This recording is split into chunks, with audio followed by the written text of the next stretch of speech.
देवियों को कन्या कहते हैं। देवी सरस्वती, दुर्गा, काली सब रूपों में पूजी जाती है। नवरात्रों में तो घर घर जाके बेटियों की पूजा करते हैं। फिर आज क्या हो गया जो आज बेटियां अपनी अस्तित्व की लड़ाई के लिए जंग लड़ रही हैं? आज हमें तो भूमि में ही मार दिया जाता है, हमें पढ़ाया ही नहीं जाता है।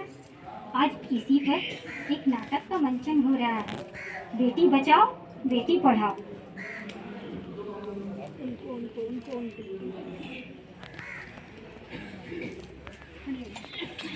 माँ मुझे भी पढ़ना है माँ। मैं भी, मेरा भी एडमिशन करा दो स्कूल में। मैं भी आगे पढ़ लिख कर कुछ बनना चाहती हूँ माँ।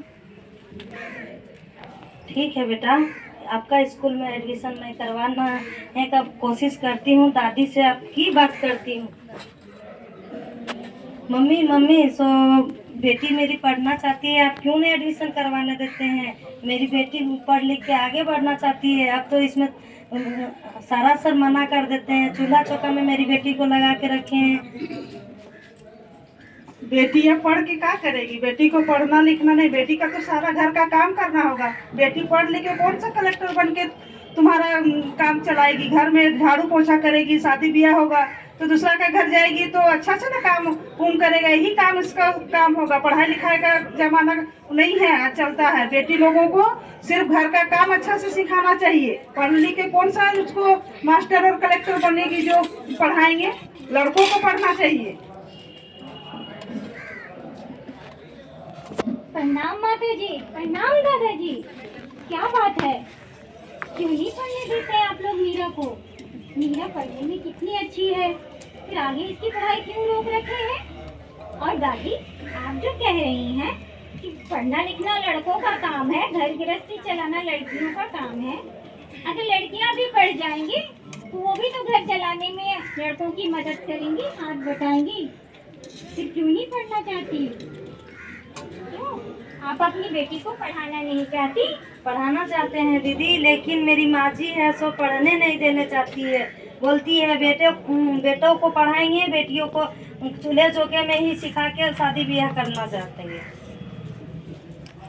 क्यों दादी, पिछली बार जब आप अपनी बहू का इलाज करवाने अस्पताल आई थी तब तो आपको एक महिला डॉक्टर चाहिए थी अपनी बहू को दिखाने के लिए।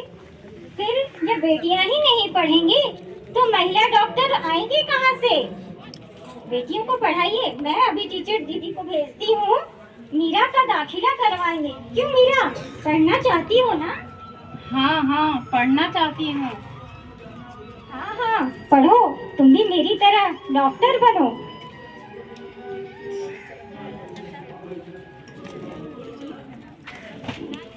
कोई है?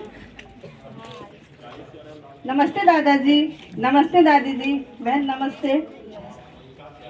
दादी जी, मैंने सुना है आपने मीरा का दाखिला स्कूल में आपने नहीं करवाया है। नहीं कराते हैं कि आजकल पढ़ लिख के जितना हम पढ़ाएंगे उतना हम दहेज कहाँ से पाएंगे? जो बेटी को पढ़ाएंगे लिखाएंगे उस हिसाब से लड़का ढूंढना पड़ेगा, तो उस तरह का हम दहेज नहीं दे पाएंगे। और पढ़ लिख के क्या करेगी? नहीं दादी, ये सोच आपकी गलत है। मैंने सुना था, कल डॉक्टर दीदी ने मुझे बताया कि मीरा पढ़ना चाहती है, आप उसका स्कूल में एडमिशन नहीं करवाने दे रहे हैं। तो ये आप कौन सा सदी में दादी जी रहे हैं? इसको पढ़ लिख कर कुछ बनाइए, आगे बढ़ाइए, भविष्य में ये काम आएगी सबके लिए। आप ऐसा क्यों कर रही है? इसे पढ़ाई लिखाई से आपको रोकना नहीं चाहिए था क्या? दादाजी, मैं सही बोल रही हूँ ना? दीदी, आप इसका दाखिला क्यों नहीं करवा दे रही हैं? आप समझाइए और इसका दाखिला करवाइए दीदी। मैं कल आकर के इनको स्कूल में जाकर के दाखिला के लिए ले जाऊंगी।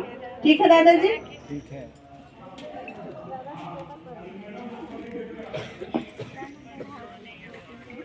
आप अपना राय रखिए। एक दादी जी ठीक ही बोल रही है, आप उनको पढ़ाइए। देखिए, आज अगर हम भी पढ़े लिखे होते तो देखिए आज हमारी ये दशा नहीं होती। आज मेरे हस्बैंड चले गए, आज हम पढ़े लिखे रहते, हम भी कहीं तो पैसा का काम करते। अभी हमें देवर, मेरे ससुर, मेरी सास की सब बात सुननी पड़ती है। जो देते हैं वही खाते हैं, वही पहनते, वही पहन के सभी का पैर के नीचे हमको रहना पड़ रहा है। दादी जी, आप उसको पढ़ने के लिए भेजिए और अच्छा ये कीजिए। ठीक है, अब हम मम्मी जी मीरा का स्कूल में एडमिशन करवा दीजिए। बचपन में तो हम नहीं पढ़ पाए, मेरा बचपन में ही शादी हो गया। ससुराल में भी आके मैं नहीं पढ़ पाई। कम से कम मेरी बेटी पढ़े और आगे बढ़े। ठीक है, मुझे समझ में आ गया कि अब बेटा और बेटी में कोई अंतर नहीं करना है। जिस तरह बेटा घर चला सकता है उस तरह बेटी भी अपना पढ़ लिख के अपना भविष्य बनाकर माँ बाप का हाथ बटा सकती है, अपना घर परिवार अच्छे से संभाल सकती है।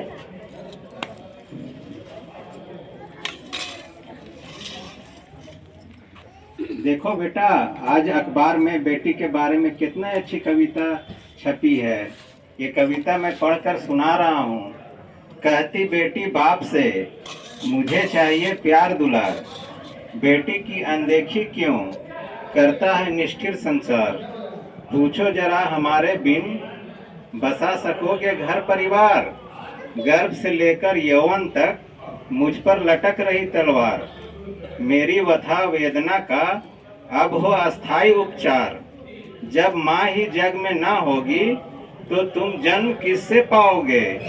जब बहन ही ना होगी घर आंगन में तो किससे रूठोगे और किसे मनाओगे और किससे राखी बंधवाओगे।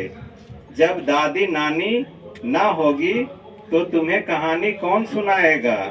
जब कोई स्वप्न सुंदरी ही ना होगी तो तुम किससे ब्याह रचाओगे। जब घर में बेटी ही ना होगी तो तुम किस पर लाड लुटाओगे। जब दुनिया में स्त्री ही ना होगी उस दुनिया में